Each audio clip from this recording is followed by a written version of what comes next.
한 번에 합격 해커스. 여러분 수고 많으셨습니다. 저는 해커스 공무원에서 기계를 담당하고 있는 이선영입니다. 여러분들 지금 좀 이렇게 좀 편안한 시간을 좀 보냈으면 좋겠어요. 뭐 시험 결과에 상관없이 지금 당장은 여러분들이 좀 편안하게 좀 심신을 좀 이렇게 휴식을 취하면서 다음 시험을 또 준비하셔야 될 분은 다음 시험 준비하시고, 또 면접 준비가 필요하시다고 생각하는 분들은 또 면접도 준비하시고 구상을 해야 되는 이제 그런 시간이라고 생각을 합니다. 자, 오늘은 좀 제가 해설 강의뿐만 아니라 여러분들께 좀 드리고 싶은 말씀이 좀 있어요. 그래가지고 요 해설 강의 끝나고 나서 뒤에 또 여러분들하고 할 얘기가 있어가지고 이 해설 강의 좀 빠르게 진행하겠습니다. 그리고 제가 시험 끝나고 나면은 항상 이제 총평, 강평 이런 걸 하는데 지금 말씀은 안 드릴게요. 그래서 여러분들 그 시험 후기에 대해서는 지금 온라인상에 지금 제가 찍은 영상이 올라가 있습니다. 그래서 2023년 국가직 9급 치시면은 나오지 않을까 싶어요. 기계직 이렇게 치시면은 이 영상이 검색이 될 겁니다. 근데 이제 영상이 3개가 있어요. 이게 제가 말이 많아가지고 1편, 2편, 3편 이렇게 있는데 여러분 시간 없으시면 그냥 1편이라도 보시고 그 참고하시고 이 영상을 봐주셨으면 좋겠고요. 그 다음에 그것도 좀 힘들다 이러신 분들은 저희 해커스 홈페이지에 시험 이번에는 그 총평이 있습니다. 시험 총평이 있으니까 이거를 좀 보시고 이 해설 강의를 좀 들으셨으면 좋겠어요. 그래서 저는 여러분들한테 지금 이제 해설 강의 시작을 할 때 여러분들이 요 영상을 보고 오셨다고 생각을 하고 진행하도록 하겠습니다. 자, 아까도 말씀드렸지만 이제 많이 바쁘다고 했으니까 거두절미하고 바로 해설 강의 들어갈게요. 자, 1번 문제입니다. 모재 한쪽에 구멍을 뚫고 이를 용가재로 채워 다른 쪽 모재와 접합하는 용접부의 종류는 그랬어요. 용가재에 대해서는 제가 모의고사 했을 때도 그랬고 수업에서도 물론 뭐 말씀을 드렸고, 그래서 여러분 용가재, 플럭스, 그래서 용가재가 용접봉 주위에 코팅된 거, 용접봉이라고 한다 그랬잖아요. 그죠? 그래서 이 부분, 이 용가재라는 말을 여러분들 좀 헷갈리시면 안 돼요. 용가재, 용융금속 플러스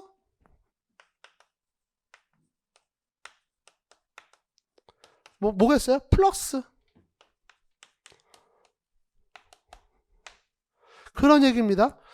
다른 모재와 접합하는 그러니까 여러분들 지금 이 설명을 듣고 지금 뭐가 떠올라야 되냐면은 이게 떠오르셔야 돼요.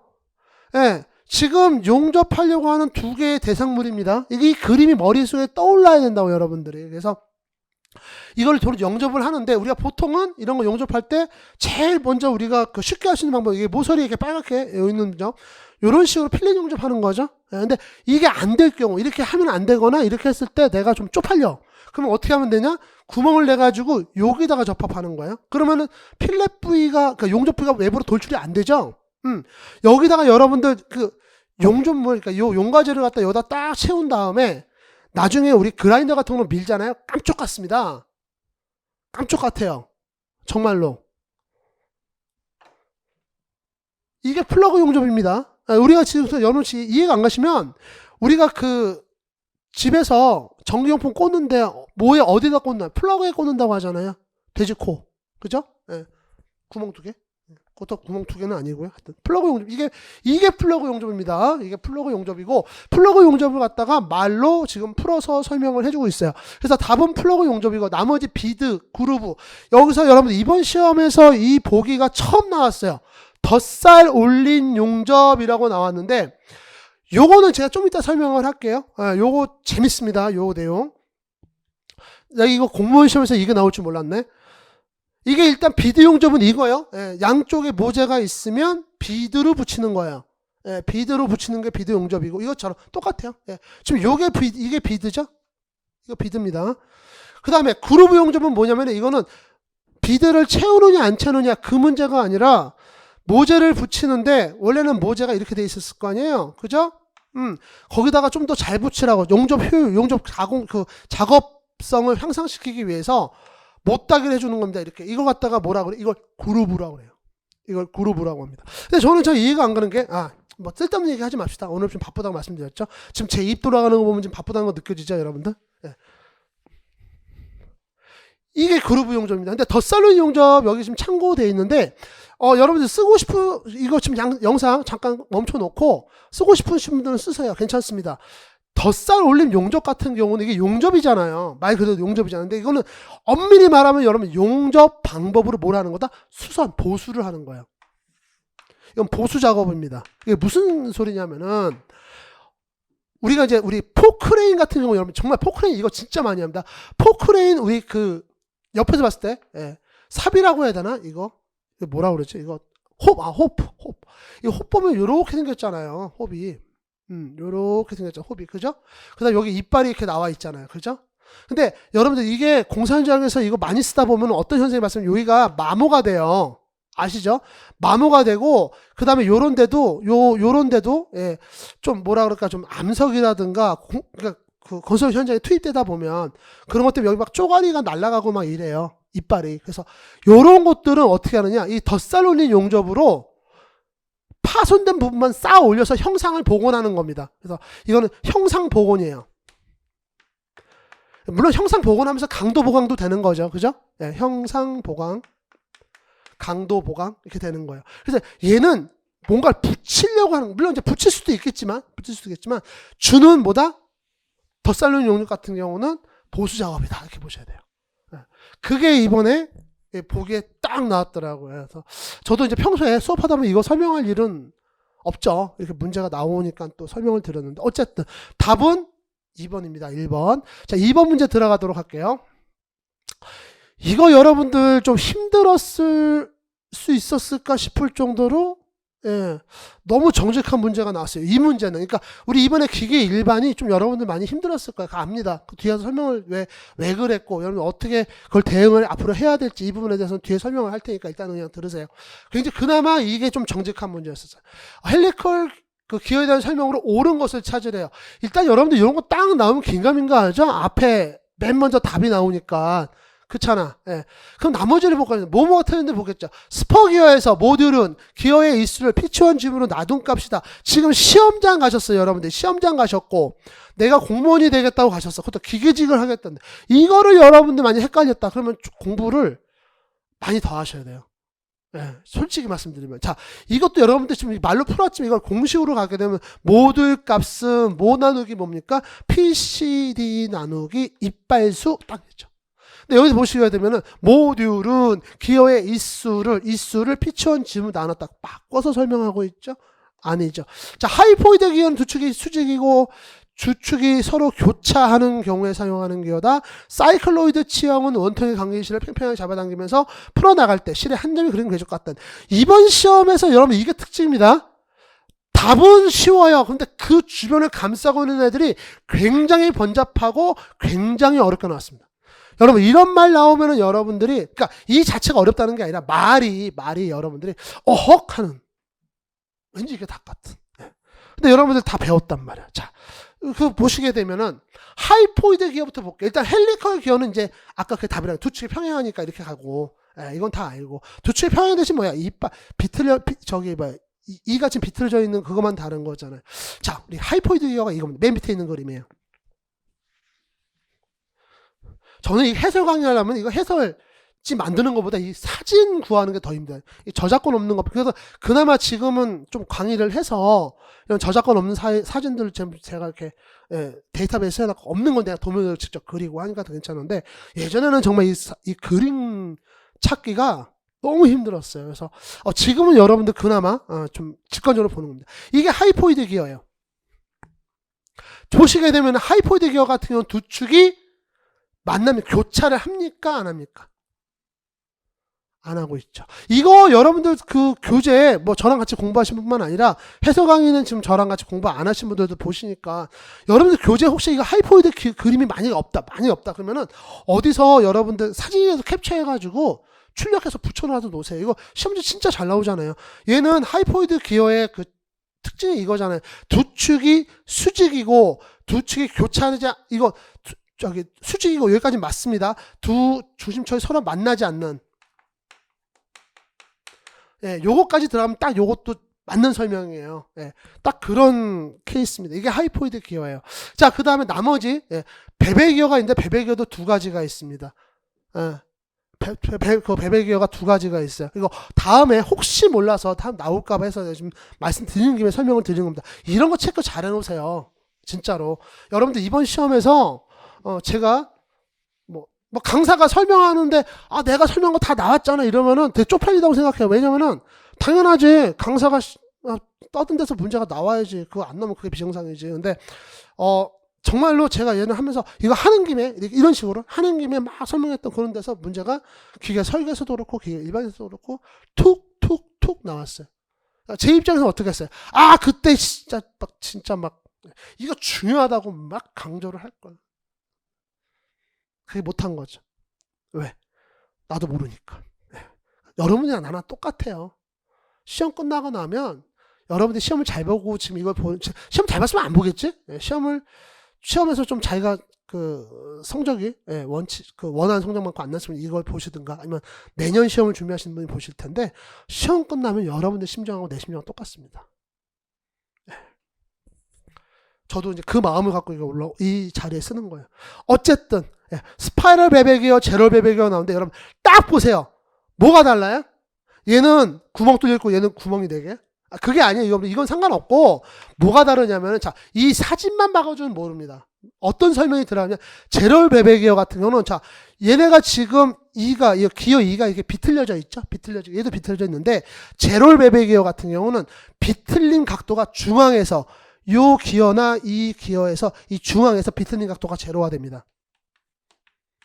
비틀림이 제로가 돼. 그래서 어떤 특징이 있냐? 이 비틀림이 제로라는 의미는 그래서 추력이 발생하지 않는다. 스러스트라고 하죠. 자, 스러스트 모르겠으면 빨리 찾아보세요. 헬리코일 기어에서도 좀 추력 발생한다고 설명하고 있습니다. 추력을 방지할 수 있는 방법 2가지가 있어요. 그것도 빨리 정리를 해놓으세요. 지방직 시험 준비하시는 분들. 그래서 얘는 추력이 발생하지 않는다 그래요. 지금 헬리코일 기어에서도 추력이 발생하고 있기 때문에 추력이 발생하지 않는 것 그것도 정리해 놓으시고 제럴 베베 기어 같은 경우는 추력이 발생하지 않는 베베 기어다. 특성 2가지 특성. 그래서 지금 스파이럴 베베 기어 같은 경우는 제가 따로 설명 안 드리잖아요. 왜? 시험 문제 나오면 어차피 2개 구별하는 문제가 나올 건데 얘 특성 알고 얘에 대한 게 아니면 얘잖아요. 그쵸? 첫 번째 특성 뭐라고요? 중앙에서 기어 2의 중앙에서 비틀림 각도가 제로라서 제로이고 그거에 의해서 뭐가 발생하지 않는다? 추력이 발생하지 않는다. 2가지 정리해 놓으세요. 자, 헬리코일 기어는 생긴 꼬라지 보세요. 그러면 결론적으로 앞쪽으로 갑시다. 헬리코일 기어는 두 축의 평행사의 동력은 너무 정직하게 나왔죠?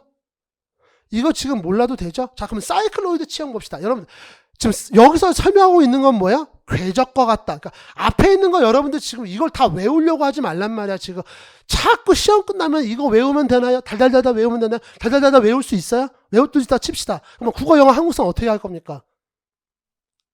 여러분 지금 전공했고 자격증이 있으니까 이 시험에 들어온 거 아닙니까? 기계직에? 근데 책을 또 외우겠다고?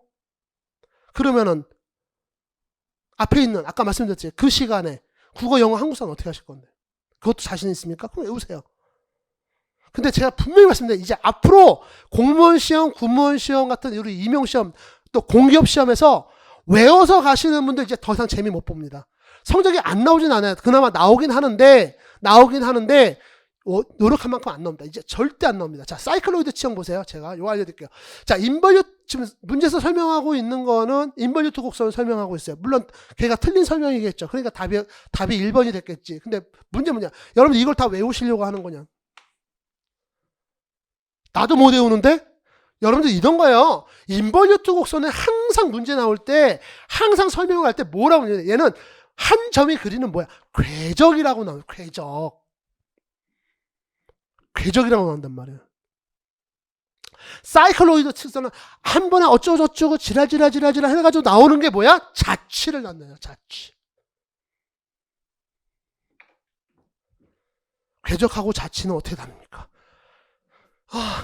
바쁩니다. 네. 정말요. 나 설명할 만하게 나는 또 B급 감성으로 여러분 직관적으로 설명하잖아. 구별해서 기억하세요. 넘어갑니다. 여러분들 지금 다 이 빠른 거 지금 알고 계시죠? 마음이 급해가지고. 이거는 여러분들 이거 솔직히 조금 헷갈리셨거나 아차 싶으셨던 분들이 계실지 모르겠어요. 그러면은 공부를 좀 더 하셔야 됩니다. 많이 좀 더 하셔야 돼요. 이거는 여러분들 유효지름이 아니라 뭐예요? 호칭지름이죠? 예, 호칭지름이죠. 딱 그렇게만 설명하고 넘어가겠습니다. 3번 문제. 그래서 3번 문제 같은 경우는 여러분 놓치시면은 힘들어요. 이번 시험에서 특히나. 자, 4번은 봅니다.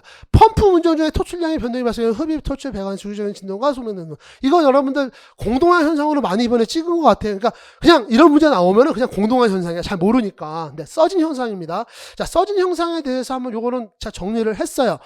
이게 여기 지금 막 주저리 설명을 해놨는데 중요한 건 뭐다? 이거 맥동, 이게 써진 형상 그런 것보다 사실 이 말이 더 직관이니까 이게 어떤 표현이 더 좋다 나쁘다 이런 의미가 아니라 우리가 공부했을 때 이런 표현을 넣고 같이 공부를 하면 더 이해가 잘 된다는 거지.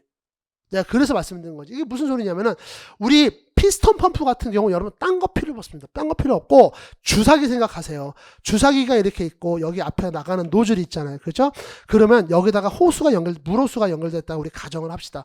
그럼 우리 피스톤을 내가 그 피스톤 뒤로 쭉 잡아당겨요. 그러면 여기를 막고 잡아당겼을 때 물이 들어오겠죠. 그 다음에 얘를 다시 밀어요. 밀 때는 여기를 닫고 여기를 오픈을 합니다. 물이 일로 나가겠죠. 요거 메커니즘은 여러분들 이제 이해가 되실 거예요. 그러면 이걸 빠르게 한다고 생각했을 때 펌프에서 유체를 공급하는데 이게 쭉 나오면 좋겠는데 얘가 밀 때는 쭉 나왔다가 뒤로 빠질 때는 어때요? 안 나오거나 어떤 때는 살짝 역류하는 경우도 있어요. 그러니까 이게 무슨 얘기예요? 우리 맥박처럼 두근두근 한 것처럼 주기적으로 물이 펑 나왔다 안 나왔다 펑 나왔다 안 나왔다 펑 나왔다. 그걸 뭐라는데? 그걸 써진 현상이라고. 그래서 그걸 맥놀이 현상, 맥동 현상이라고. 예. 또 우리가 숨 쉬는 거랑 비슷하다. 숨 쉬는 것처럼 갔다 오죠. 들숨 날숨 현상, 날숨 현상이라고. 이게 써진 현상입니다. 그래서 답은 써진 현상이에요. 오일 포밍 같은 경우 나왔죠. 이것도 시험 문제 잘 나오지 않는 복인데 나왔습니다. 그래서 이것도 한번 여러분들하고 이야기를 하고 갈게요. 여기 지금 제가 막 프레임내는 다 필요 없고요. 이겁니다. 여러분들 어떤 압력 탱크가 있어요. 압력 탱크가 있습니다. 여기 오일을 넣었어요.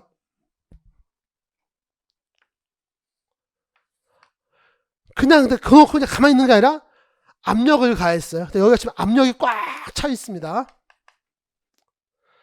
이 상태에서 갑자기 밸브가 열려가지고 이 오일이 갑자기 쫙 나가네. 뭐 갑자기 쫙 나가던 뭐 천천히 나가던 어쨌든 밖으로 유출이 되면 어떤 현상이 발생하느냐. 첫 번째, 최적 오일이 갖고 있던 최적이 줄어들죠. 최적 부위가 줄어들 겁니다. 그러면서 이 오일은 이 밖으로 나가고 있는 그 오일은 그러니까 내부에 남아있는 애는 자기의 일부가 밖으로 나가니까 그 최적을 더 유지하면서 이 압력에 대응하려고 해요. 그 얘기가 뭐냐면은 지금 나는 이런 거야. 내가 지금 돈을 1,000만 원 갖고 있었어. 여러분이 만약에 1,000만 원 갖고 있었는데 부모님이 이거 쓰지 말고 갖고 있으라 했단 말이야. 근데 내가 야금야금 쓰다 보니까 어느 뭔가 잔고가 600만 원밖에 없어. 와, 끔찍하죠? 이거 어디서 채워놔 400만 원을? 야금야금 쓰다 보니까 부모님이 딱 와가지고 야 너 돈 잘 갖고 있냐? 잘 갖고 있어요. 1,000만 원 그대로 있어요. 하면서 600만 원을 어쨌든 1,000만 원처럼 보여야 되겠죠? 여러분들이 그냥 그때는 무슨 짓을 할지 모르겠어요. 똑같은 겁니다. 압력이 작용하고 있으니까 이 유체는 자기 최적이 줄지만 그 최적을 유지하려고 해요. 그래서 할 수 있는 방법이 뭐가 있겠어요? 거품을 냅니다. 최적을 불리기 위해서 거품을 내고 있어요. 그게 오일 포밍 현상입니다. 근데 이 현상이 주로 어디서 나오냐? 프레온가스 냉동장치, 냉동가스통. 프레온가스통에서 이 현상이 자주 일어나요.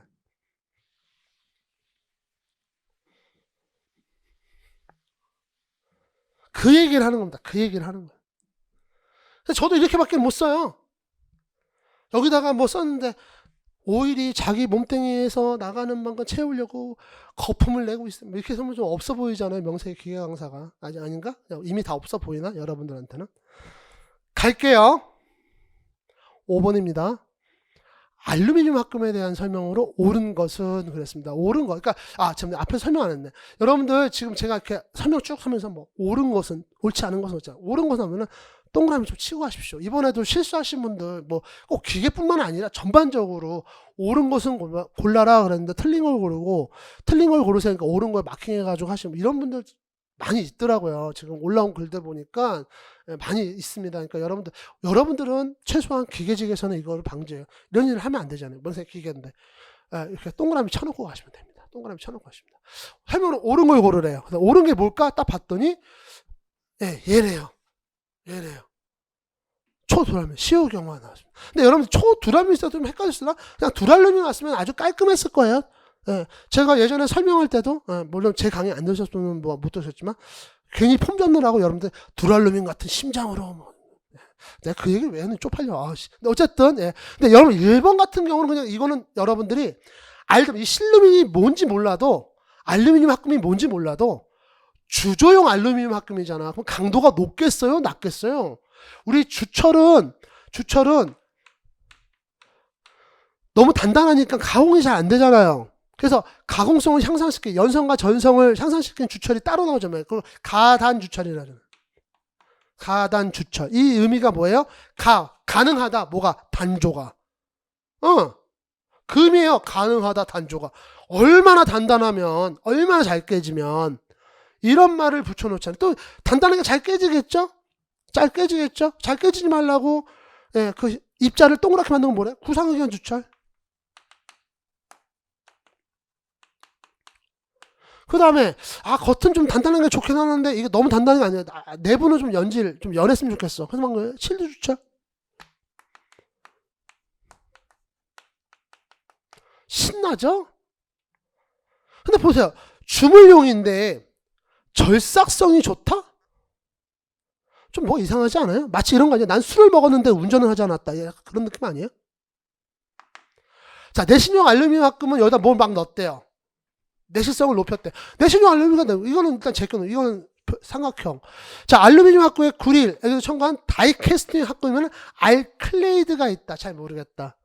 그렇죠. 이건 여러분이 외우는 수밖에, 이건 이런 거야말로 외워야 됩니다. 자, 보시면은, 자, 실루민, 여기 실루민이라고 하는 이 알루미늄 합금은요, 절삭성이 불량 대신 주조성이 양호하면 돼요. 주조용 알루미늄 합금입니다. 그래서 여러분 알루미늄 합금은 크게 두 종류 나눠요. 크게 보면 두 종류입니다. 그래서 책마다 다 달라요. 수험서마다 다른데 저는 그렇게 설명해요. 딱 두 가지 나옵니다.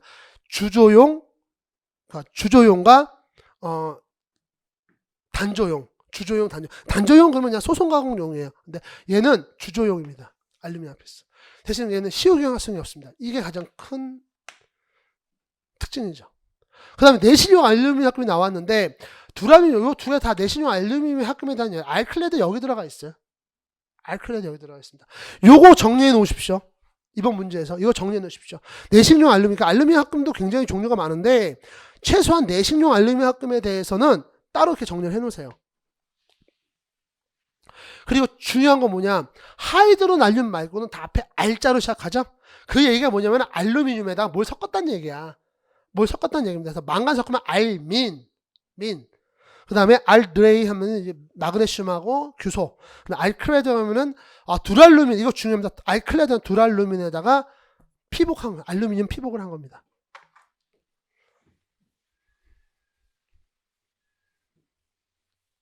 자, 그렇게 보시면 돼요. 자, 6번 들어가도록 하겠습니다. 섬유강화 플라스틱, 그러면 여러분들, 그냥 몰라도 여러분들은 이거 보기를 몰라도 일단 섬유강화 플라스틱 하면 여러분들 정도 되시면은 그냥 FRP 나와야 돼요. FRP. 그래서 이건 파이버 라인포스 플라스틱이죠.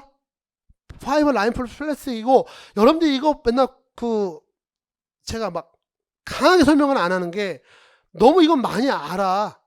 여러분들이 뭐 자격증 공부를 하던 전공 공부를 하던 그리고 소재 쪽에 하면 이거는 거의 뭐 나오는 설명이니까. 근데 얘 어떤 특징이 뭐냐면은 얘는 소송 가공을 통해서 나오긴 하는데 섬유로 만든다는 거죠. 이렇게 섬유를 갖다가 겹겹이 몇 겹을 싸가지고 나오는 거죠. 그래서 강도를 높였죠.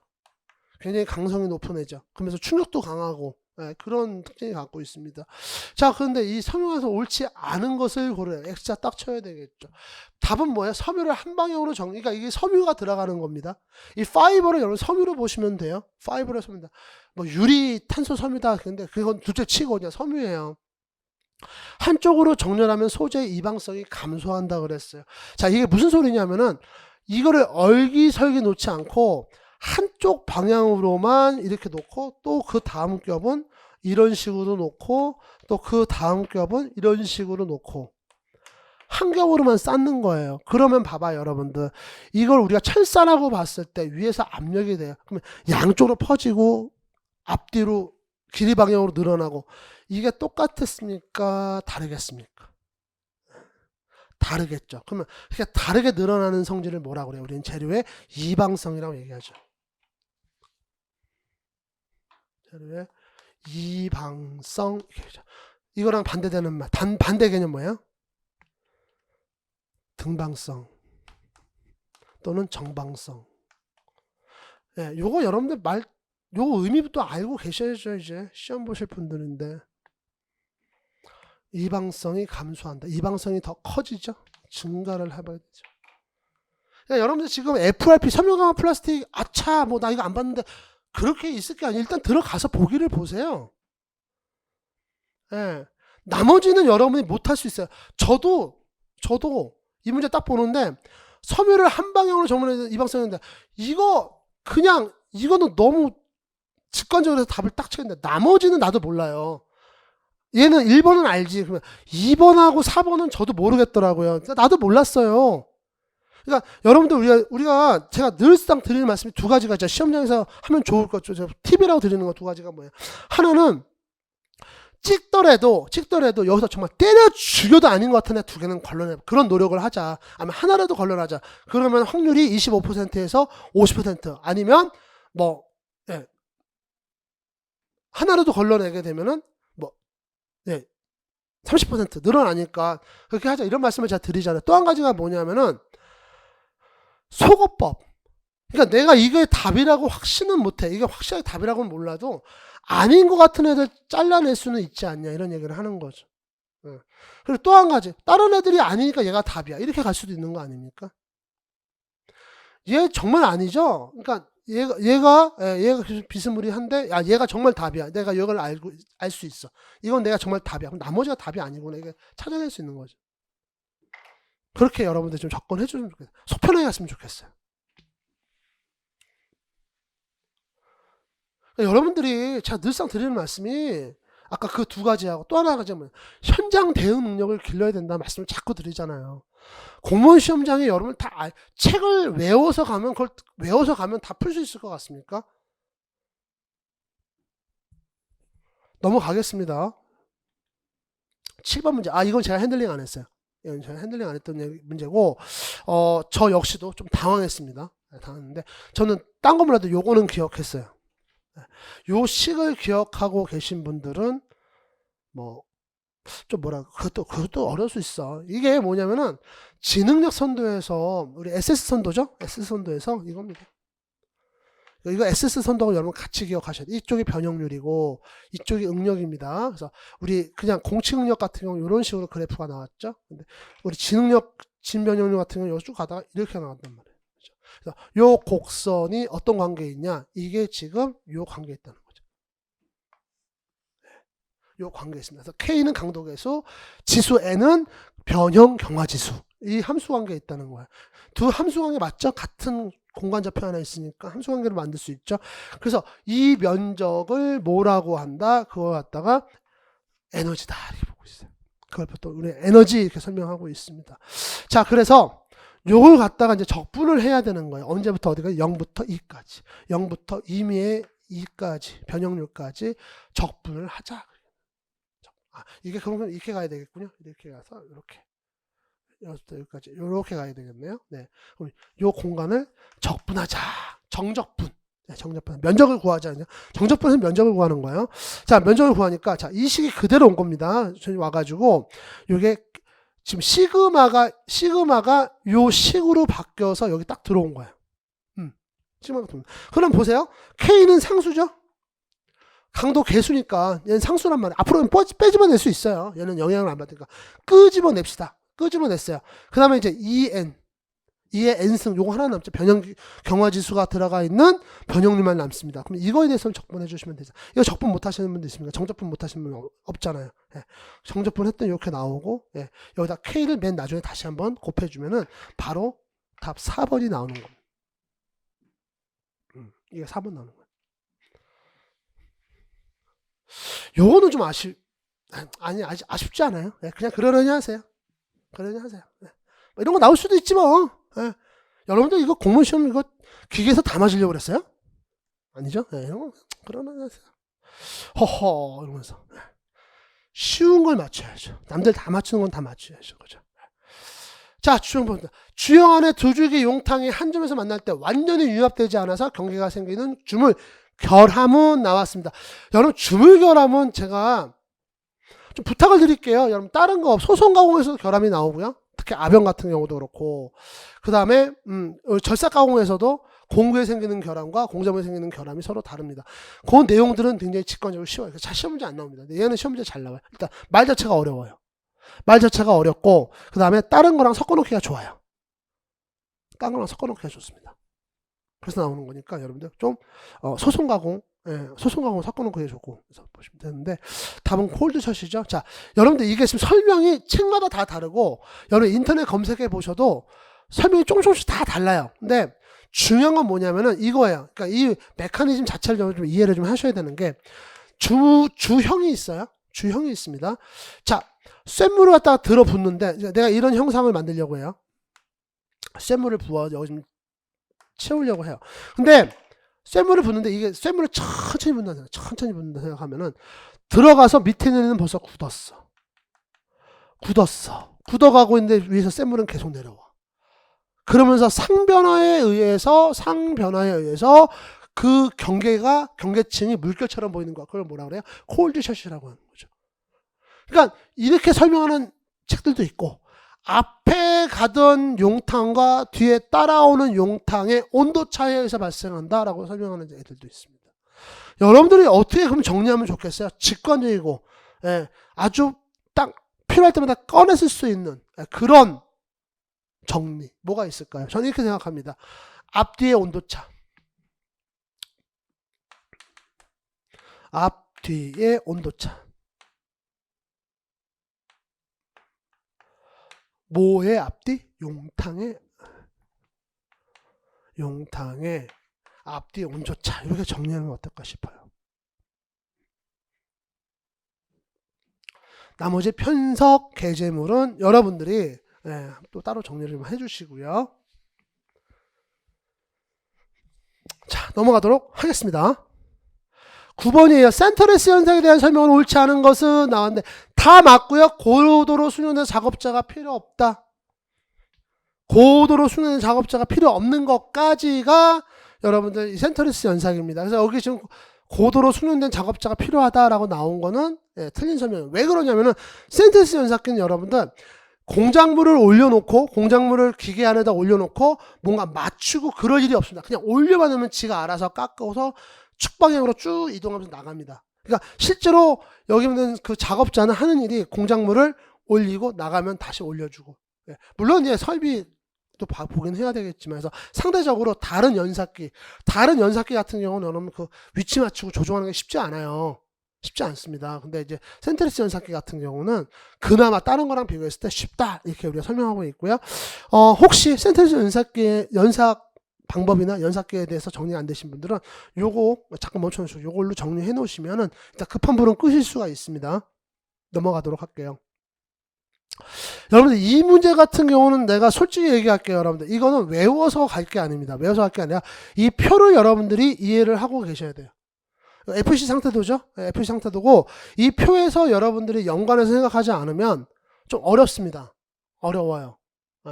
그래서 제가 봤을 때 이 문제도 좀 어려운 문제예요. 그러니까 아는 사람은 풀 거고 모르는 찍어도 되는 문제. 근데 사실 다 외우실 필요는 없습니다.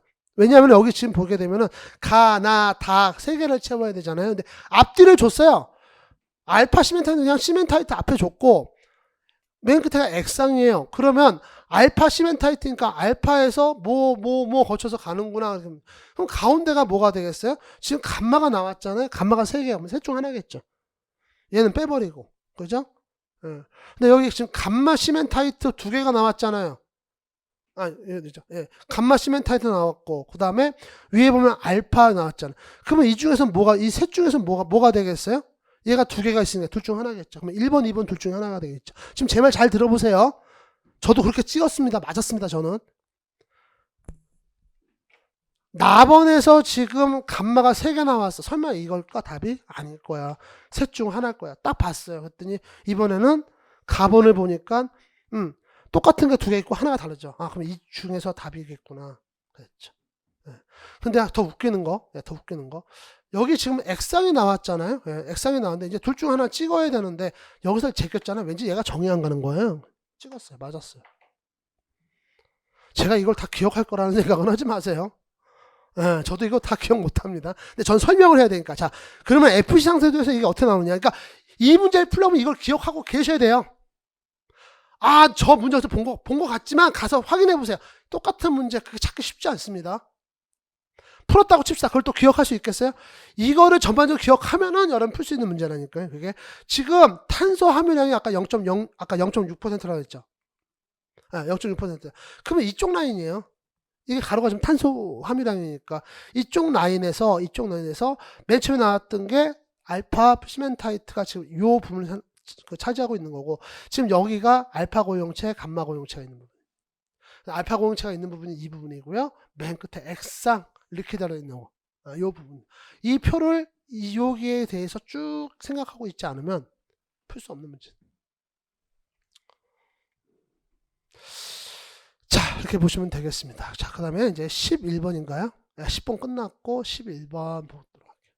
증기동력 사이클에서 이상적인, 여러분들 그냥 우리 이상 사이클이 그럼 뭐야? 무조건 뭐야? 카를로트 사이클이죠. 카르노 사이클이라고 하고 카를로트 사이클이라고 하는데, 여러분들이 지금 만약에 지금 일반 기계기사 자격증을 따고 오신 분들한테는 쉬운 듯 하지만 사실 쉽지 않습니다. 왜? 일단은 두 가지를 좀 볼게요. 증기 동력 장치의 이상적인 사이클이에요. 그러니까 여러분들 지금 이상 사이클이라고 하니까 왠지 예, 뭔가 또 다 끌고 와야 될 것 같은데 그게 아니에요. 이 안에서 고르세요. 일단 여러분들이 딴 거는 몰라도 증기 동력 장치, 증기 사이클이죠. 지금 증기 사이클. 우리가 연력해서 다루는 사이클이 총 3가지 종류가 있죠. 하나는 뭐예요? 가스 동력 사이클, 하나는 터빈 사이클, 하나는 증기 사이클. 그럼 증기 사이클 들어가는 딱 2가지밖에 없어요. 뭐예요? 랭킨 사이클하고 재생 제열 사이클. 맞죠, 여러분들? 지금 랭킨 사이클 같은 경우 이거 하나밖에 없잖아요. 그러니까 증기 동력 사이클은 이거 하나밖에 없습니다. 나머지는 이게 이상적이고 뭐 나발이고 없어요. 그냥 이게 하나예요.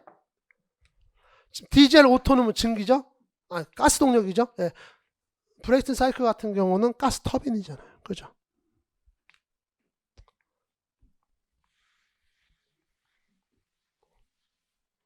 요거 여러분들이 좀 틀리셨다면 좀 아쉬운 문제가 아니었을까 싶습니다. 요거 여러분 비정규직 합금에 대한 내용이고요. 여기서 여러분들이 사실 자기력 손실이라고 하는 이 말에 빠져버리게 되면은 그냥 무조건 찍으려고, 시간도 없어 죽겠는데 생각은 안 하겠죠? 국어, 영어, 한국사에서 이미 시간 다 까먹었는데, 이게 포인트가 되면은 여러분들 이 문제는 좀 힘듭니다. 어디가 포인트되냐? 무질서, 원자 배열, 급속 냉각, 무질서. 여기에다가 포인트를 맞추셔야 됩니다. 그래서 비정질 합금의 정체는 뭐냐면은 한마디로 비정질, 결정을 이루고 있지 않은 합금이야, 그 뜻이에요. 이게 그냥 문구상으로는 이런 뜻입니다. 하지만 어떤 특성이 있냐? 어떤 결정립이 있으면 결정계가 있으면 그 결정립이 있으면 결정립에 내부는 액체, 겉에는 고체예요. 고체입니다. 그러면 강도가 엄청 잘 나옵니다. 강도가 엄청나. 그 다음에 이게 액체다 보니까 일반 금속에서는 전자파를 투과하면 이게 전자파가 튕겨 나오거든요. 얘는 이 액체를 치기 때문에 이 액체에서 진동을 해가지고 밖으로 전달됩니다. 무슨 말인지 아시겠어요? 전자파를 투과하면은 얘는 다른 금속들은 이게 고체잖아요. 전자파가 얘를 뚫고 가지 못하고 여기서 뭐 난반사가 되거나 주파수가 변하거나, 예. 그런데 얘는 액체이기 때문에 전자파를 받으면 그 전자파를 반대쪽으로 그대로 투과하는 그런 특성이 있습니다. 그 특성을 뭐라고 그래요? 자기적 손실. 그러니까 이 특성 때문에 자기적 손실이 없다는 거예요. 없다고 설명하고 있는 거예요. 자기력 손실이 있다는 얘기는 뭐예요? 아까처럼 전자파를 투과했을 때 이게 난반사되거나 여기서 줄어들거나 투과를 못하거나 그걸 자기력 손실이라고 하는데 비정지락하면 그게 없다는 얘기예요. 근데 이거를 모르죠. 여러분들 이걸 뭐 아는 사람이 많지 않았을 겁니다. 여기에 포커스를 맞췄습니다. 또 하나가 있어요. 여러분들 이거 비정지락금 나 솔직히 몰랐어. 이 말을 초소송합금 모릅니까? 알죠? 엄청 잘 많이 늘릴 수 있는 거. 엄청 땡겨 늘릴 수 있는 거. 초내열합금 느낌이 어때요? 내열이니까 좀 엄청 열에 엄청 강한 것 같죠? 형상기억합금은 너무 잘할 거고 이거 여러분들 우리 요즘 보니까 형상기억합금 우리 고등학생들도 알더만 고등학생들도 알더라고요. 자 이런 내용들이 있어서 뭐 이거하고 좀 헷갈릴 수는 있겠어요. 초내열합금 그거하고 헷갈릴 수는 있는데 그닥 여러분들한테 큰 부담을 주는 문제는 아니었다고 저는 판단을 합니다. 그게 판단을 합니다. 자기력 손실이라는 말에만 걸리지 않았으면 그닥 여러분들 힘들게 하지 않았을 거라 생각해요. 13번 문제 보도록 하겠습니다. 기계 요소에 대한 설명으로 옳지 않은 것은 이에요. 옳지 않은 것은 이겁니다. 하고 하셔야죠. 여러분 코터는 회전축의 기업 풀리를 고정해서 회전력을 전환. 이거 뭐에 대한 설명이죠? 키죠? 나머지 볼까요? 클러치는 운전 중에 탈착이 가능한? 이거 제가 설명하는 제 패턴 때문에 탈착이라 뭐야? 동력을 단속한다. 저는 이렇게 설명을 하죠. 근데 탈착이라는 말도 뭐 넣어서 쓰려고 하면 쓰는 거죠. 나사는 립의 설명 뭐 그냥 적정하죠. 이게 코터잖아요, 여러분들. 이게 코터잖아요, 그죠? 이 사진 많이 써먹고 있습니다 지금. 자, 그러면 이제 14번 보도록 할게요. 밀링머신에 대한 설명으로 옳지 않은 것은 그랬어요. 여기가 이제 항상 제가 드린 말씀이 옳지 않은 것은 나오면 앞에 크게 X. 자, 보세요. 그냥. 수직형 밀링머신은 혼가공이 가능하다. 주축의 방향에 따라 수직형과 수평을 나눌 수 있다. 수평형 밀링머신은 한 개의 날을 가진 커터를 사용한다. 수직형 밀링머신은 절삭공으로 엔드밀을 사용할 수 있다. 라고 나왔죠. 자, 답은 3번이에요. 근데 여러분들이 사실 이거는 뭐 알딸딸 할 수 있어요. 왜? 그러니까 밀링을 달아보지 않으신 분들은 알딸딸 할 수 있어요. 주축의 방향에 따라 수직형 이거는 뭐 어떤 책이든지 우리 밀링 가공 나가게 되면은 이 설명은 다 있습니다. 이 설명은 다 있어요. 그래서 이거는 여러분들이 알딸딸 하면 안 돼요. 주축의 방향에 따라서 수직형과 수평형으로 나눌 수 있다. 이건 어떤 책이든지 여러분들이 또 어떤 기출문제를 보셨든지 다 나오는 그런 내용들. 자, 그럼 4번을 볼게요. 수직형 밀링머신은 절삭공으로 엔드밀 사용할 수 있다. 저는 이제 당연히 엔드밀 사용할 수 있죠. 이렇게 하는데 그게 무슨 설명이에요. 그죠? 잘 모르겠어. 알딸딸 할 수 있어요. 근데 여러분 얘는 확실하게 답입니다. 한 개의 날을 갖다가 이렇게 좀 설명을 할게요. 우리가 절삭 이론을 배울 때 맨 앞에 나오는 내용이에요. 앞에 나오는 단인 공구, 다인 공구 들어보셨어요? 그래서 제가 설명할 때 이렇게 해요. 여러분 다 절삭 공작 기계는 대부분 다 다인 공구입니다. 그러니까 날이 여러 개라는 뜻이에요. 단인 공구 딱 하나밖에 없습니다. 뭐야? 선반. 얘는 바이트라고 한다. 그래서 얘는 커터라고 한다. 이런 얘기를 하죠. 제가 이런 얘기를 합니다. 그리고 이거는 여러분들이 기본적으로 어떤 책이든지 절삭 이론을 다루는 내용에서 나오는 내용이에요. 그럼 보세요. 이게 수평형이던 수직형 들어와도 이거 똑같이 얘가 틀린 겁니다. 그러니까 답이 되는 거죠. 수직형이 들어와도 이건 틀린 답이에요. 이거 지금 얘는 이제 이건 수직형 밀링머신 쓰는 이제 그 커터인데 수평형을 갖다 하려니까 뭐 그 메탈소 막 이런 거밖에 없어요. 그래가지고 그냥 요거 좀 갖고 왔는데 이렇게 날이 여러 개 있으니까 다인 공구 이렇게 얘기를 하고 있죠.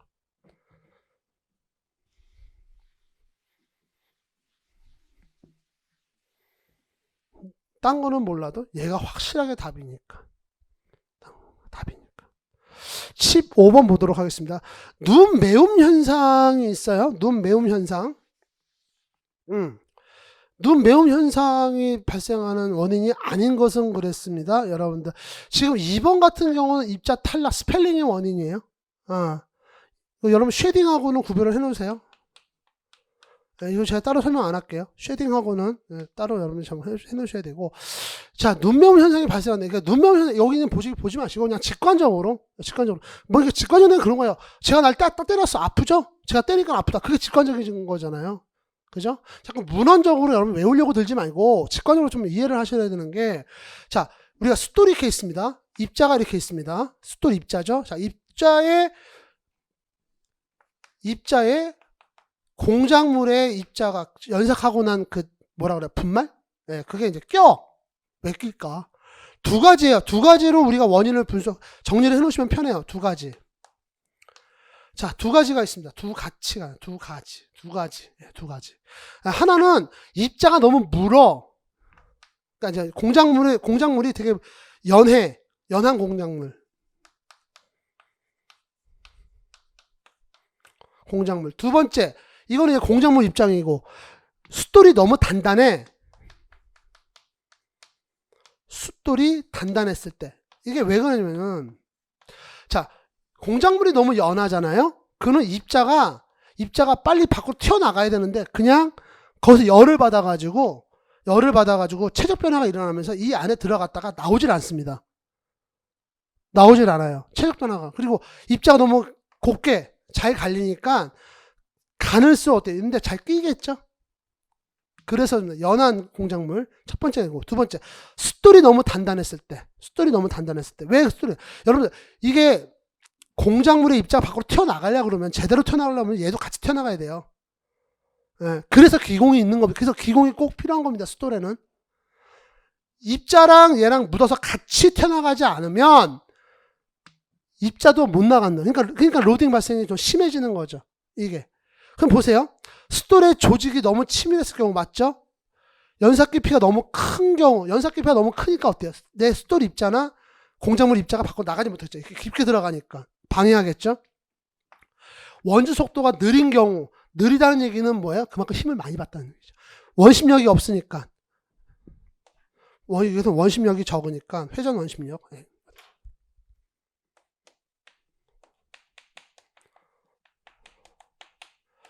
회전 원심력이 떨어지니까 밖으로 튀어나가지 못하는 거죠. 근데 보세요.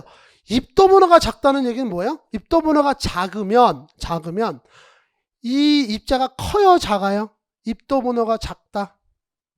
네, 여러분 입도분화가 작다는 얘기는 이 입자가 크다는 얘기입니다. 입자가 크다는 얘기예요. 그래서 얘는 어느 정도 사용하고 나가야 되는데 그냥 이 상태에서 그냥 튀어나가는 거예요. 덩어리가. 그렇게 보셔야 돼요. 두 가지로 정리해 놓으십시오. 로딩의 발생 원인. 두 가지 꼭 정리해 놓으십시오. 자, 그 다음에 16번입니다. 자, 산소와 아세틸렌 이용 접시인데, 여러분들 제가 이 사진 보여드리면서 저는 수업을 했거든요. 근데 다른 분들은 모르겠네. 제 수업 안 드신 분들은.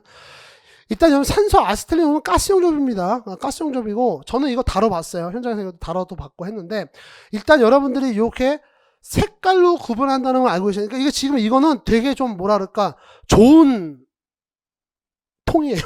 이게 뭐냐면, 이게 진짜 현장에서 그냥 일반적으로 쓰는 거 보면 그냥 전체가 다 녹색입니다. 산소 같은 경우는. 아세틸렌 같은 전체가 다 노란색인데, 이렇게 빨간색으로 표시한 통을 요구하는 현장이 있어요. 좀 큰 현장들 같은 경우는 이게 아세틸렌이 워낙 그 발화성이 높기 때문에 위험하다 그래서 빨간 통을 가죠. 노란색, 예전에 일반 노란 통도 많이 써요. 노란 통도 많이 쓰는데, 어쨌든 색깔로 두 개를 구별을 합니다.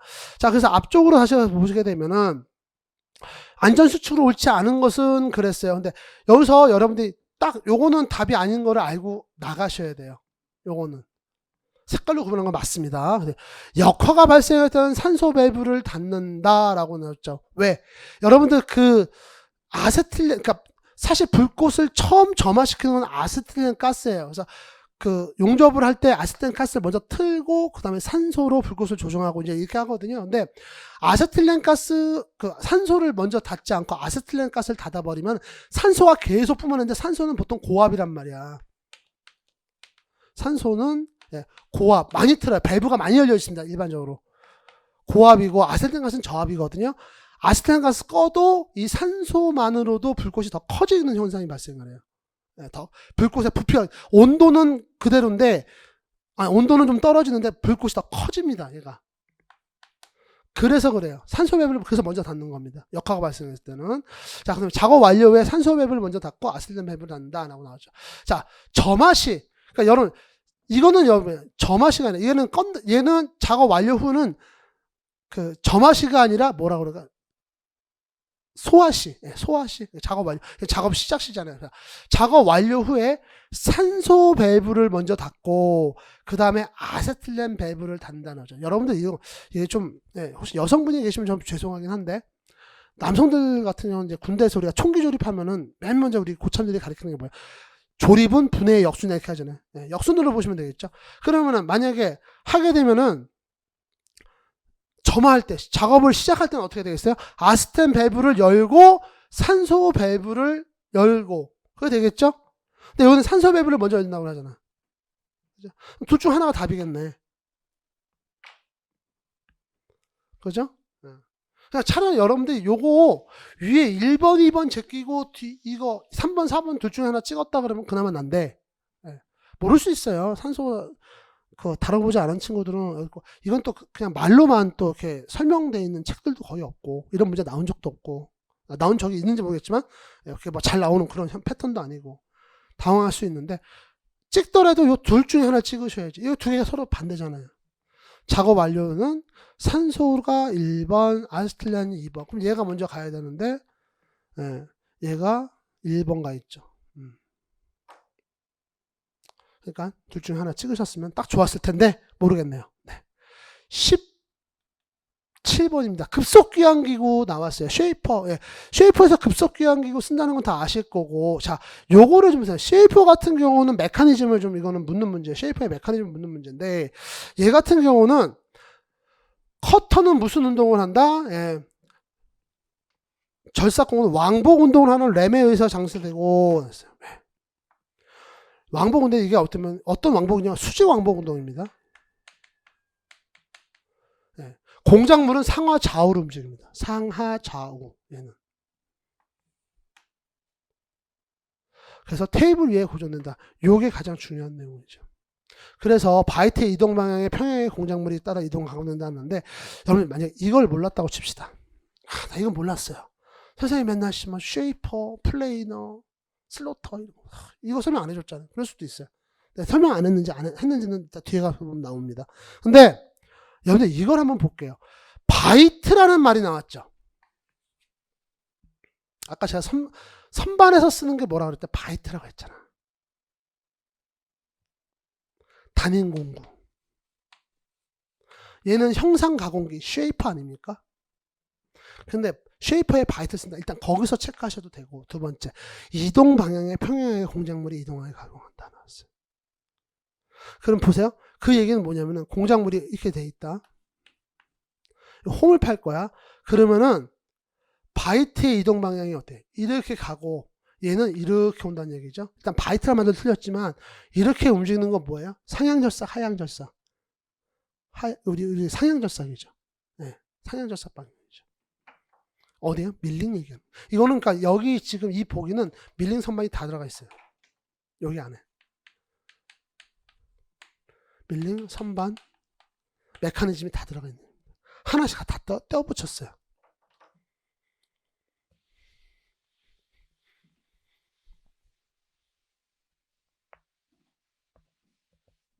그렇게 보시면 좋을 것 같습니다. 네, 그렇게 정리해 놓죠. 18번 보도록 할게요. 절삭공구 수명 나왔는데요. 여러분들 이거 온도가 올라가는데 수명이 증가한다. 미쳤어요? 온도가 올라가면 수명이 떨어지는 거 아닙니까? 지금 제가 테일러 공구식 갖고 나왔고요. 이렇게 설명하는데 그냥 직관적으로도 여러분들 뜨거운 데서 많이 쓰게 되면 수명이 짧아지지 않을까? 공구는? 그죠? 네, 그냥 그렇게 보셔도 상관없죠? 절삭 속도가 증가하면 공구 수명이 마모가 빠르니까 이성 속도가 증가하면 공구 수명이 감소. 맞죠? 이것도 그 마모가 더 빠르겠죠. 마찰과 마모. 공작물의 미세 조직은 공구 수명에 영향을 준다 안 준다? 준다. 예, 그래서 테일러의 공구 수명식 보게 되면은 VTN의 CT잖아요. 예, 이거는 우리 수명 정수인데 여기에 지금 여기 보면 절삭 온도가 높아지면 온도에 대한 내용은 없어요. 근데 어디서 찾을 수 있냐면 수명 정수입니다. 여기에 온도가 올라가면, 얘가 온도가 올라가면 이 수명 정수가 커진다, 작아진다? 얘가 커진다. 아니, 커진다. 예, 수명 정수가 더 작아집니다. 예, 그래서 얘가 온도를 포함하고 있어요. 수명 정수가. 예, 이게 포함하고 있습니다. 그래서 VN은 CT 분지 V 이렇게 하면은, 자, 속도의 반비례, 얘는 비례, 공구 수명이 늘어나는. 속도와는 반비례하죠. 근데 얘는 온도가 올라가면 이 값은 작아져요. 그렇게 그러면 정리를 해 놓으세요. 자, 18번 문제. 네, 이렇게 정리를 해 놓고요. 19번 문제 보도록 하겠습니다. 19번 문제. 네, 19번 문제. 분말 금속 성형에서 사용되는 열간 등압 성형에 대한 설명으로 옳지 않은 것을 썼는데, 여러분들 제가 그 시험 끝나고 나서 시험 후기에도 말씀을 드렸던 내용이긴 한데, 요 내용을 제가 3월달 모의고사에 낼까 하다가 좀 강사가 너무 많이 나간다고 여러분들 불평할 것 같아가지고, 그러니까 내가 여러분들 눈치를 본 거지, 한마디로. 그러니까 눈치 보면 안 돼. 내가 하고 싶은 대로 해야 되는데. 그러니까 이거랑 똑같은 문제는 아니에요. 똑같은 문제는 아닌데, 요거 두 개를 비교하는 문제가 있었습니다. 어디에? 그 금형 설계 산업기상가 거기 문제가 나왔어. 국가기술자격시험에 나왔던 문제예요. 이게 요 두 가지를 비교하는 문제가 나왔었다면, 이건 똑같은 문제는 물론 아니고요. 근데 최소한 거기서 했으면은 여러분들 이거 보고 당황하지는 않았을 거야, 지금. 근데 여러분들 이것도 사실은 열간 등압성형 HIP, 냉간 등압성형 CIP가 몰라도요 답을 잡아낼 수가 있습니다.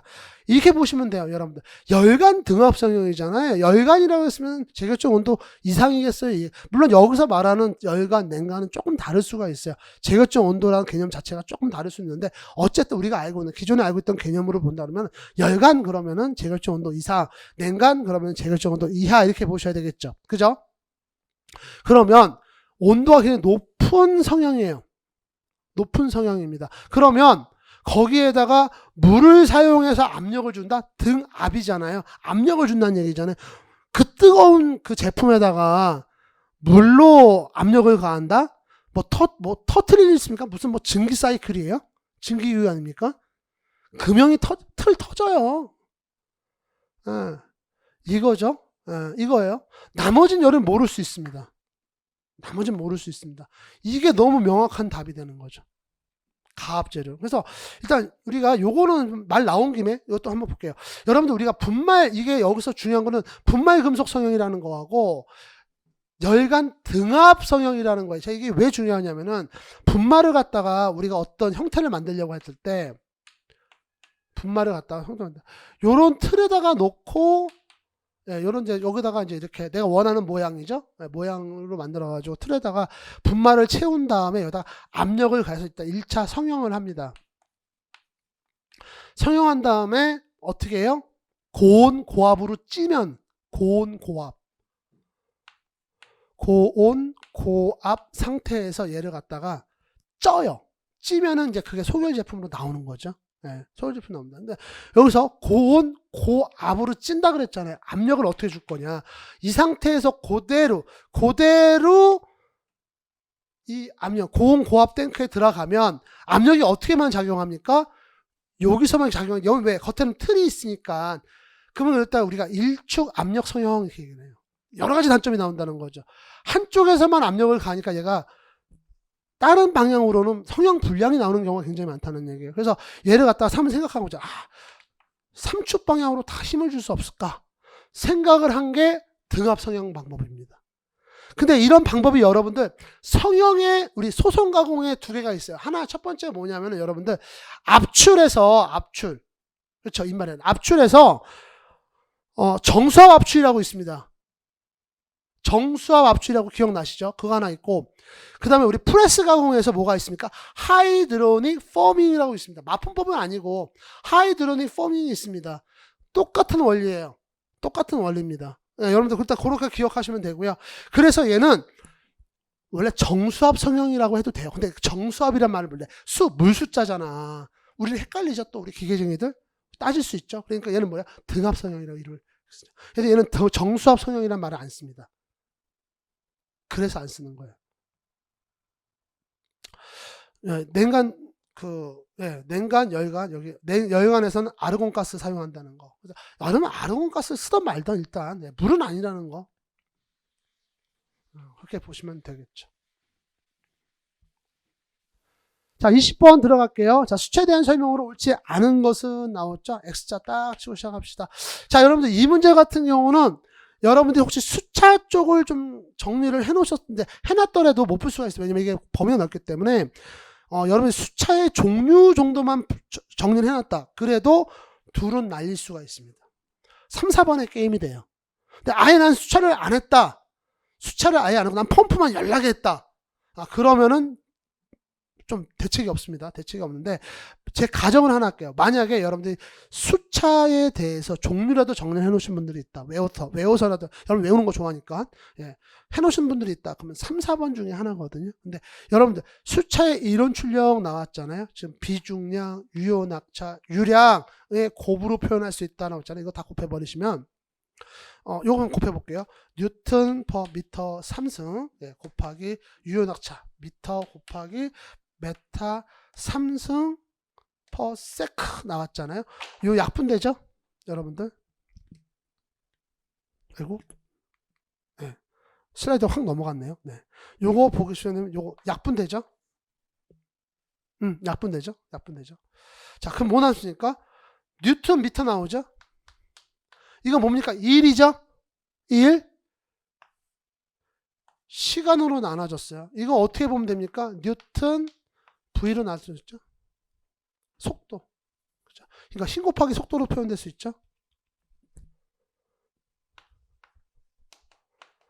자, 현장에서 이렇게 유도했다고 칩시다. 그럼 여러분 얘는 답일 가능성이 높아요, 낮아요? 높죠. 답일 가능성이 높죠. 동력이 나왔으니까. 그렇죠. 이거 몰라. 그러면 답은 이걸로 잡아내야지. 잡아내야지. 그래서 여러분들 여기서는 그러니까 여러분들 시험장 가시면요 문제를 맞추면서 별의별 다 하는 거예요. 근데 이제 문제가 뭐냐면 저도 그거 알아요. 정말 압니다. 여러분 시간이 이번에 절대적으로 부족했을 거예요. 시간이 정말 많이 부족했다는 거를 많이 느꼈던 시험입니다 이번에.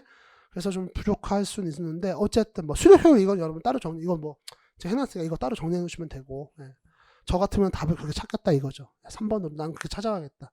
요 두 개 정리했다는 가정하에서.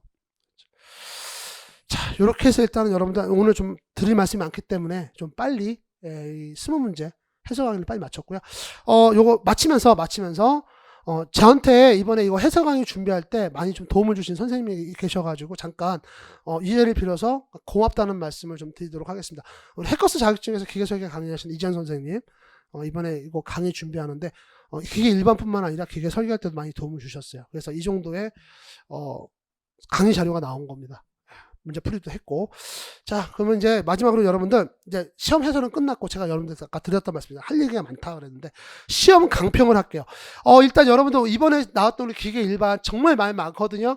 여러분들 뭐 그냥 무조건 막연하게 어렵다 이렇게 지금 얘기를 하고 있는데 그 막연한 이유는 딱 두 가지예요. 그러니까 아까도 말씀드렸지만 시험 기출문제 외우신 분들, 외워서 시험장 가신 분들, 이론 안 받거나 이론 본 부분도 외워서 가시는 분들, 이런 분들 이제 정말로 앞으로 시험 점수 이제 현장 가셔가지고 안 나옵니다. 점수가 나올 수가 없어요. 이제 이런 패턴으로 간다 그러면 작년부터 조짐은 있었거든요. 저는 이 조짐이 NCS가 들어와서 그 영향이라고 판단을 했는데 정말로 이제는 정말 달라지고 있다는 게 이번에 정말 제가 확실하게 느꼈습니다.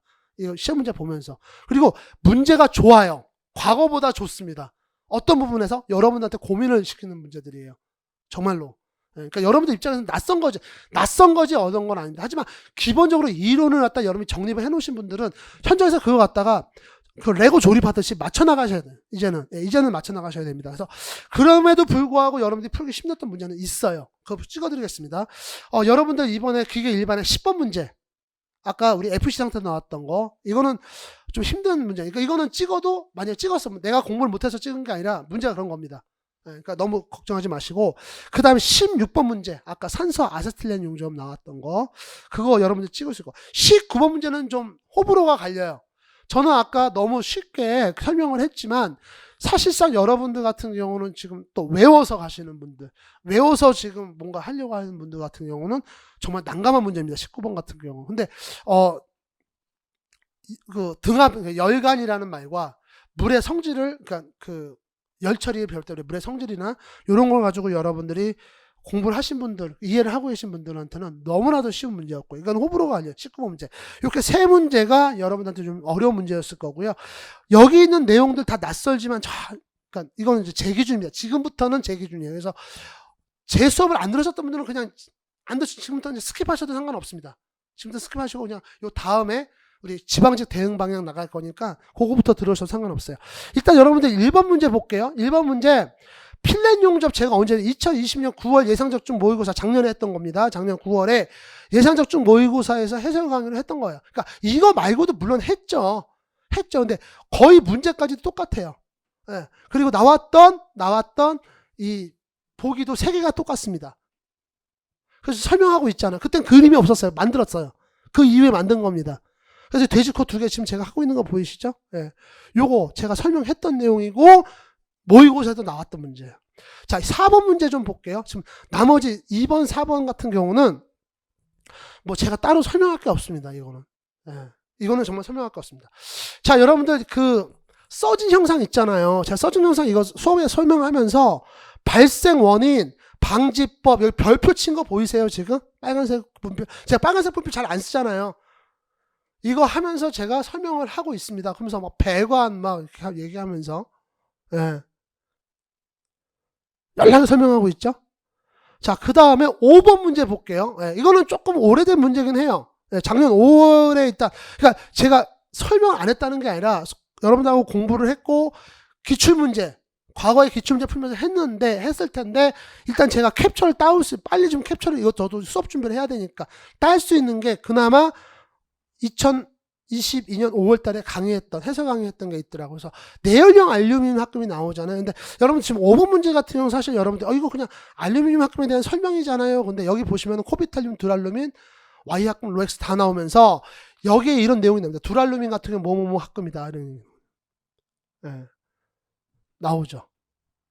그러니까 여러분들이 이게 물론 뭐 똑같은 문제는 아니지만 유사 문제라고 볼 수 있는 거죠. 그렇죠? 예. 그러니까 제가 이런 부분에 대해서 여러분들 정말 중요하지 않은 부분은 저도 잘 안 냅니다. 그러다 보니까 아까 제가 내려고 했다 못 낸 그런 부분도 있긴 한데 어쨌든 이런 부분들을 여러분이 캐치하셨다면 이번에 이 시험에서 정말 그러니까 어렵죠. 시험이라는 게 물론 어렵죠. 시간도 촉박하고 어려운데 심적 부담은 다른 사람들보다 덜 했을 거라는 얘기죠. 8번 문제 같은 경우는 여러분들 너무 여러 번 얘기해가지고 비정실 합금 이거 아닙니까? 비정실 합금 8번에? 아니네요. 예, 콜드샷이네요. 콜드샷. 그래서 여기 지금 뭐 공석, 편석 이런 얘기하면서 콜드샷의 어떤 기공, 계제물, 편석 얘기 나오는데 그거에 가서 한 거고요. 이거는 또 설명할 때 이거 제가 수업 시간에 설명한 겁니다. 콜드샷 그래가지고 샘물 경계 그래가지고 제가 설명을 하고 있잖아요, 여러분들한테. 그때도 오늘 설명했던 내용하고 동일한 설명, 같은 설명했고요. 오히려 더 침착하고 더 정확하게 설명을 했을 겁니다. 지금 이제 시간이 부족하니까 제가 빨리 나는 거고. 12번 문제 볼게요. 여러분들 그 12번 문제가 좀 왈가왈부가 많은데 비정질 합금 같은 경우는 작년 5월 그 다음에 이제 우리 기계 일반 기본 이론 마무리 평가에서도 했던 내용이고 그때 나왔는데 사실 그 자기적 손실이라는 말은 안 들어가 있어요. 안 들어가 있지만 비정질 합금에 대해서 정확하게 그리고 지금 여러분들이 그 시험에 나오는 범위에 대해서는 정리를 해서 이걸 여러분한테 정리하세요라고 설명까지 해요. 제가. 그래서 어쨌든 그러니까 여러분들이 이 문제에서 사실상 아까도 말씀드렸죠. 자기적 손실에 빠지면 답이 없어요. 이거는 다른 거랑 헷갈리거나 다른 답을 찾을 수가 있습니다. 14번 문제 좀 볼게요. 14번 문제 같은 경우는 밀링 나왔잖아요. 여기 나왔던 내용 다 커터 나오죠. 그 다음에 커터 나오고 엔드밀도 여기 나오고 있고 하여튼 이때 수평 밀링 머신에 대해서는 또 따로 설명을 했어요. 그러니까 유사 문제가 되겠죠. 이번에 나왔던 14번 문제. 18번 문제 보겠습니다. 절삭류. 그래서 여기 그 절삭 온도가 올라가면 공부 수명이 어떻게 되는가. 여기 보면은 답이 굉장히 이거는 굉장히 유사성이 높은 문제입니다. 답이 뭐였냐면 이때 절삭 속도가 빨라지면 절삭 능률이 상대해지면 절삭 온도가 올라가고 공구 수명이 줄어든다. 이게 설명으로 옳은 거였단 말이에요. 이거는 뭐 그냥 거의 80% 유사한 거죠. 빼다 박았죠. 네. 이렇게 좀 설명을 했단 말이에요. 그러니까 내가 드리고 싶은 말씀은 뭐냐면은 이번에 기계 1번 시험 문제 가지고 여러분들이 막연하게 힘들었다, 어렵다 이렇게. 그리고 뭐 심지어 이런 얘기도 있어요. 앞으로 공부를 어떻게 될지 모르겠다. 뭘 어떻게 해요? 겁먹지 말라는 얘기죠. 내가 지금 내가 가르쳐줬으니까 나왔잖아. 이 얘기가 아니라 여러분들 다 공부한 데서 나온 겁니다. 지금 세 문제 빼고는 여기 안 들어가. 제가 이걸 사진이 왜 이렇게 나왔냐? 좀 잘 나온 사진 좀 띄워놓고 아이씨. 네, 이런 거. 네. 여기 지금 여러분들이 공부를 한 거에서 나왔어. 다 본 건데 이어붙이지 못했을 뿐이에요. 쫄지 말라고. 쫄지 마시라는 얘기입니다. 이제 지방직이 있잖아요. 오래 안 되면 여러분들 때려칠 겁니까? 때려치면 때려치세요. 괜찮아요. 하다 안 되면 뭐 그만둘 수도 있어야지. 그것도 용기라고 하니까. 근데 내가 이런 얘기는 말씀드릴게요. 우리 기계쟁이들 있잖아. 기계를 만들어 놨는데 그게 안 돌아갈 수 있어. 돌아가다가 망가질 수 있어. 그럼 고치면 돼. 다시 만들면 돼. 근데 기계 만들다가 하기 싫다고 못하겠다고 공구 넣고 도망가? 그런 거는 없어요. 자기가 공구 넣고 못하겠으면 다른 사람한테 양도를 하고 뒤수수까지 다 하고 나와야 되는 게 기계쟁입니다. 여러분들 여기 다 들어가 있는 내용들이에요. 붙이시면 돼요. 아셨죠? 아셨죠? 자, 그러면 이제 시험 강평. 이거 너무 이제 여기서 제가 좀 핏대를 세웠는데 이번에 20번 문제도 있었네. 수차. 자, 여러분들 수차에서 제가 요 정도는 여러분들 이거는 하고 가세요. 정리를 해줬습니다. 그때 우리 공부할 때 수업 시간에 있어서 충격 수차는 펠룬 수차 있고 반동 수차는 프로펠러 수차 있다. 그럼 여러분들이 지금 이번에 나왔던 20번 문제에서 아까 1번, 2번은 제낄 수 있었다면은 4번은 수식 유도만 해도 그거는 이제 가능성이 높은, 그러니까 그 맞는 보기가 될 가능성이 높은 그런 보기였단 말이죠. 어려웠으니까 막연하게 어렵다 하지만 왜 어려웠는지도 우리가 알아야죠. 20번입니다. 20번 문제도 이렇게 제가 정리를 해줬고요. 최소한, 그러니까 이거는 제가 뭐 설명했으니까 이거 답이잖아요. 이게 아니라 이 정도 했으면 여러분들이 일단 1번, 2번 제꼈고 20번도 좀 이렇게 지름길로는 아니지만 돌아서라도 답을 찾아갈 수 있지 않았겠는가 이런 말씀을 드리는 겁니다. 자, 이렇게 했고요. 자, 중요한 거는 뭐예요? 이제 지방직 대응하셔야죠, 여러분들. 저하고 같이. 네. 지금 시간 얼마 안 남았어요. 지금 많이 길게 잡아야 2달이고 2달 채 안 남은 상황인데 저 여러분들한테 이거 제안할게요. 일단 공부 방법. 여기다 공부 방법 하려다가 또 우리 여러분들 자존심 상할까봐 공부 방법 여기다 따로 쓸게요. 지금 여러분들 이 상태에서 또 제 말씀 듣고 나 이론이 약했어. 이론을 공부해야지. 이거 지금 안 됩니다. 시간상 안 되고 제가 제안하는 거 이거는 제 프로포잘입니다. 여러분한테 하는 프로포잘인데 첫 번째 이번에 봤던 모의고사 이번에 봤던 요 시험 문제 굉장히 좋은 문제들이에요. 일단은 이거 국가직 문제 정리를 하세요. 정리하라는 게 정답모 해서 이게 아니라 지금 좀 이따 그것도 다시 설명을 드릴게요. 국가직 시험 문제 정리를 하세요. 이걸 가지고 확장을 시켜 놓으셔야 됩니다. 하나의 교재를 만드셔야 돼요. 여러분들이 남은 시간 동안. 다시 이론 보는 건 의미가 없다고요. 여러분들 다시 한번 말씀드립니다. 다시 이론을 보고 다시 기출문제 풀고 옛날에 봤던 거 또 보고 소용없습니다. 이제 그렇게 공부하시는 건 소용없어요. 두 번째 제가 5월에 우리 저 예상적중 모의고사 또 출제할 겁니다. 5월달에 출제할 거니까 이 모의고사 여러분들 꼭 응시하세요. 모의고사 응시해서 보십시오. 5월달에. 그럼 지방직 대응방안 요 2가지를 일단 끝날 겁니다.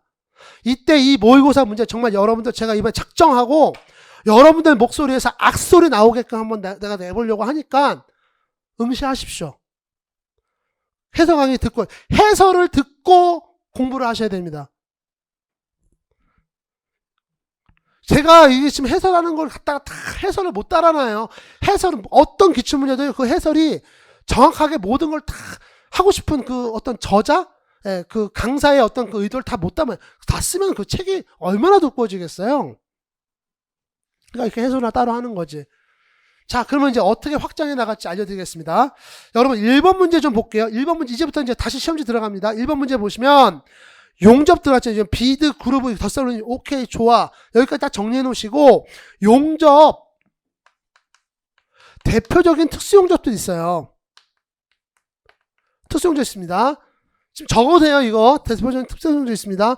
뭐, 테레민 용접이라든가, 자모 용접이라고 나오죠. 서브 머지드 용접이라든가, 그다음에 아르곤 용접, 우리 저기 가스 용접 중에서 아르곤 용접하고, 아르곤 용접과 그다음에 헬륨 쓰는 용접, 그게 어떤 차이가 있는지 요 특징만 간단하게 한 줄씩 다 정리를 해 놓으십시오. 용접의 분류, 특수용접의 특수용접 저기 정리해 놓으시고 용접 분류 정리해 놓으셔야 됩니다. 분류, 전기용접까지. 자, 1번에서는 그렇게 정리해 놓으세요. 그래서 1번은 용접으로 딱 끝내세요. 2번 문제 들어가겠습니다. 2번 문제는 따로 할 건 없는데, 아까 제가 보였던 그림 기억나시죠? 네, 그 그림하고 같이 연관해가지고, 두 축의 관계에 대해서 정리를 하세요. 축의 관계에 대해서 정리해 주십시오. 정리해 놓으십시오. 딱 그 정도만 하세요.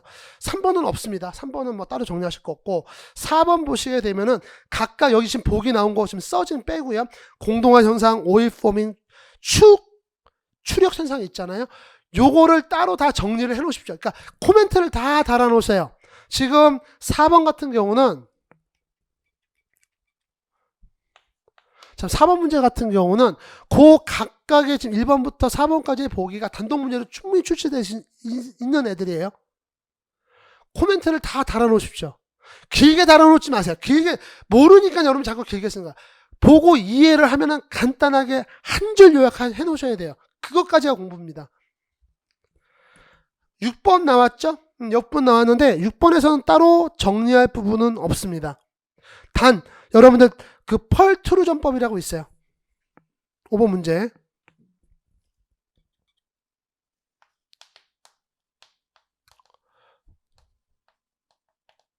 네, 요거에 대해서 정리를 해 놓으십시오. 안 되면 그냥 그림만으로 그려 놓으십시오. 7번은 그냥 넘어가세요. 7번, 이거 지금 킬러 문제예요. 7번 빠졌네. 7번도 킬러 문제입니다. 예, 이거 여러분들 틀릴 수, 이거는 뭐 그냥, 여러분들이 그러려니 하고 넘어가셔야 돼요. 7번 문제, 넘어가셔야 됩니다. 7번 문제는 그냥 넘어가세요. 이거는 뭐 따로 정리하고 그러실 필요 없습니다. 8번 문제, 기공, 계제물 편석에 대해서 정리해 놓으십시오. 기공, 계제물 편석. 플러스, 주물결함. 여러 가지가 나오는데 여기 나와 있는 거 하고 여기 하고 그 지느러미 같이 나오는 거 갑자기 이게 영어로 생각이 안 나네. 예, 그거까지 해서 좀 해놓으시고요. 센트리스 현상 여러분 너무 잘하실 거예요. 넘어가십시오. 10번 FC 상태도인데 한번 이거는 리뷰를 하시면 하시고 이거는 뭐 제가 강제적으로 하라고 말씀 안 드리겠습니다. FC 상태도를 보시고 한 번 더 리뷰하실 분은 하시고 FC 상태도는 그냥 뭐 다 잘 알고 있어 하시면 안 보셔도 되고요. 근데 본다고 해서 제가 보면 FC 상태도에서 나온 문제들이 좀 어렵습니다. 여러분들 그걸 다 외우고 있어야 풀 수 있는 이제 그런 문제들이 많이 나오기 때문에 하려면은 정확하게 공부를 하셔야 되고 버리실 거면 확실하게 버리고 가셔야 되고 이제 그런 상황이 되겠죠. 자, 그 다음에 12번 문제 나왔는데 증기 동력의 이상적인 사이클 나왔잖아요. 여러분들 이런 말씀 좀 드릴게요. 이걸 뭐 사이클을 따로 다 준비하셔라 이렇게 말씀드리지 않고요. 요거 뭐 랭킹 사이클 오케이. 아까 제가 보였던 그 표 있었잖아요. 요거 보니까 요거. 이거 한참 가야 되는데. 지금 이거 11번이죠? 가죠 뭐 우리. 요거는 따로 정리해 놓으세요. 12번 문제 요거는 정리를 해 놓으시고 그 다음에 플러스에서 카를로트 사이클. 카르노 사이클에서 두 개의 뭐 정합, 두 개의 등원 과정 이렇게 있잖아요.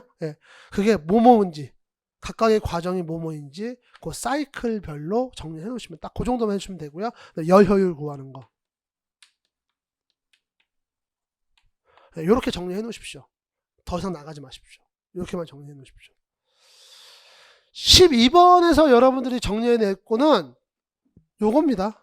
끝났습니다. 아까 그래서 이거는 아까 제가 설명드렸던 요 내용에서 끝나는 건데 뭐 더 나가실 필요는 없을 거라 생각하네요. 근데 대신에 우리 그 위키 그 나무 위키인가 거기 정리되어 있는 것 중에서 되게 정리가 잘 되어 있는 그 문구가 있어요. 그 정도만 여러분들 기억하시면 될 것 같습니다. 따로 정리하실 분들이 있으신 분들 이렇게 하시고 아니면 오늘 제 수업 들은 거에서 끝내셔도 상관없고요. 여기 보시면은 이제 초내열학금 요거는 여러분들 꼭 확인하셔서 여기 코멘트 달아놓으십시오. 요거 달아놓으십시오. 요거까지 정리해 놓으십시오. 형상기억학금, 초소성학금 여러분 다 안다는 가정하에서. 13번인데요. 예, 요거는 여러분들한테 뭐 제가 따로 정리하라고 하고 싶진 않습니다. 워낙 기본적인 내용이라. 14번 나왔는데 14번도 뭐 딱히 여러분들한테 뭔가 요구하고 싶진 않고요. 대신에 지금 밀링머신 같은 경우는 요런 것 좀 정리했으면 좋겠어요. 수직형에서 하는 작업과 공고, 그 다음에 수평형에서 하는 작업과 공고,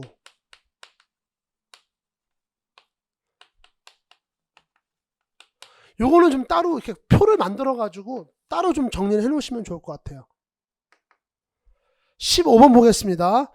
연삭수 때 눈매움 나왔잖아요. 자, 눈 무딤 있죠? 입자 탈락 있죠? 요 세 가지 현상에 대해서 원인을 좀 정리해 놓으세요. 눈 매움, 눈 무딤, 입자 탈락에 대해서 원인만 정리해 놓으세요. 16번 같은 경우는 딱히 드릴 말씀이 없습니다. 예, 이거는 그냥 여기서 이제 요 문제로 끝내시면 됩니다. 혹시 지방직에서 또 산소 아세틸렌 가스 용접 나올 수도 있고, 그 다음에 이제 가스 불꽃을 조절하는 이제 방법. 예, 그거 하나만 더 합시다. 플러스해서 가스 불꽃. 그러니까 온도죠. 온도 조절하는 방법. 예, 그것만 좀 정리를 해 놓으세요. 그 메커니즘만. 자, 그러면 17번 보도록 하겠습니다. 급속기관기구 쭉 나왔는데 이것도 그냥 여기서 끝내십시오. 다 끝내시면 될 것 같고요.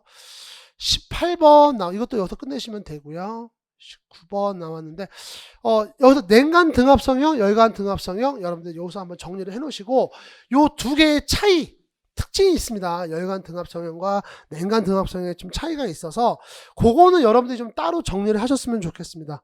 네, 그래서 표를 만드셔가지고 특징만 정리를 해놓으세요. 예. 냉간, 열간 해가지고 제가 좀 시간이 있었으면 이걸 하는데 아까 설명드렸지만 그나마 외부에서 저도 이제 다른 선생님한테 도움을 받았으니까 이번에 이렇게 자료를 준비했지. 시간 정말 촉박했어요.